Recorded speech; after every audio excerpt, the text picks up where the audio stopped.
So mga Kogs, tatatungin ko kayo mga Kogs, kung agree ba kayo kay Ma'am Lorraine Badoy dahil sinabi niya is may problema sa pag-iisip, ang estado ng pag-iisip ng ating presidente ngayon. No? Para sa akin, agree ako eh. So pakinggan natin ang balita guys. Play video. Naniniwala si dating NTF-ELCAC spokesperson Dr. Lorraine Badoy na may problema sa estado ng pag-iisip ni Pangulong Ferdinand Marcos Jr. Paano ba naman makailang beses sinabi at pinanindigan ang una nitong pahayag na hindi makikipagtulungan sa ICC, mismong ang gobyerno ang nagpasuko kay dating Pangulong Rodrigo Duterte sa poder ng International Criminal Court. Si Paul Montibon magbabalita.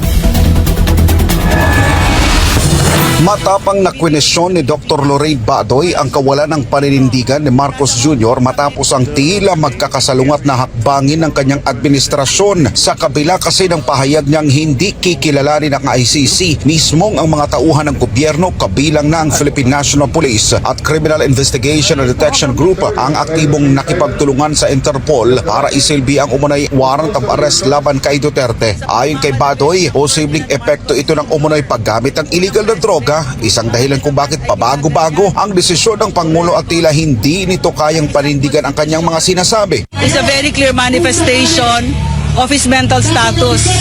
Because sinong Pilipino ang magsasabi na ano yung sinabi niya? Yung inaano lang yung batas. Sumusunod lang tayo. Sumusunod lang. Ang Pilipino sa batas ng dayuhan. Saan ka nakakita na President ng Pilipinas yan ang sasabihin? Diba? So, ako nakakita ko, ganyan pala ang kondisyon ng pag-iisip niya. Kasi dapat nagpapa-hair follicle drug test siya.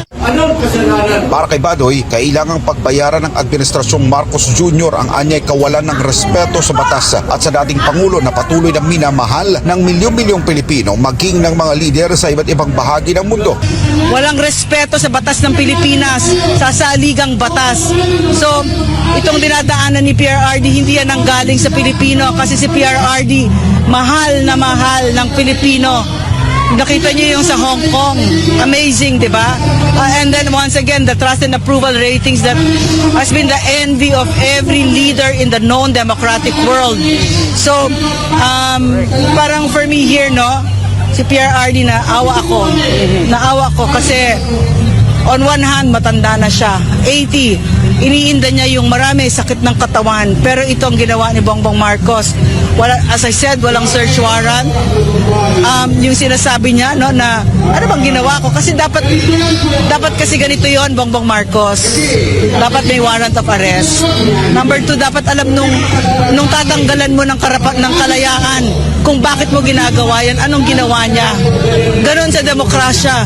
Hindi yung lahat kami dito na nanguhula kami kung bakit mo ito ginagawa kay President Rodrigo Roa Duterte. So,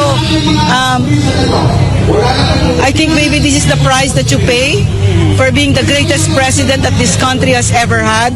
But in my opinion, Bongbong Marcos will pay an even bigger price. Samantala, ipinunto ni Badoy na ang ginawang pag-aresto kay dating Pangulong Duterte ay bahagi lamang ng isang mas malaking cover-up at ito ay para ilihis ang atensyon ng publiko mula sa di umano'y pagkakasangkot ni First Lady Liza Araneta Marcos sa isang insidente sa Amerika. Bagamat wala pong opisyal na pahayag mula sa Malacanang o sa pamilya Marcos tungkol sa isyong ito, iginit ni Badoy na matagal nang nakasanayan ng administrasyong ito ang pagtatago ng mga mahalagang impormasyon at pagtatakip sa mga tunay na nangyayari. Meron kasi tayong nabalitaan na may namatay, no, sa Amerika, no, at mukhang enmesh dito, mukhang kasama dito si Liza Marcos, no. So are they covering up for it?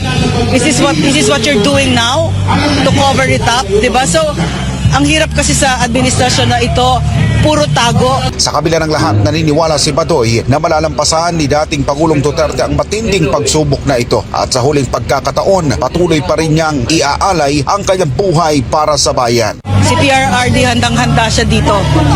Sinabi niya sa akin, Lorraine, hanggang sa kahuli-hulihang hininga ko, ibibigay ko sa Pilipinas. Wala siyang takot dito.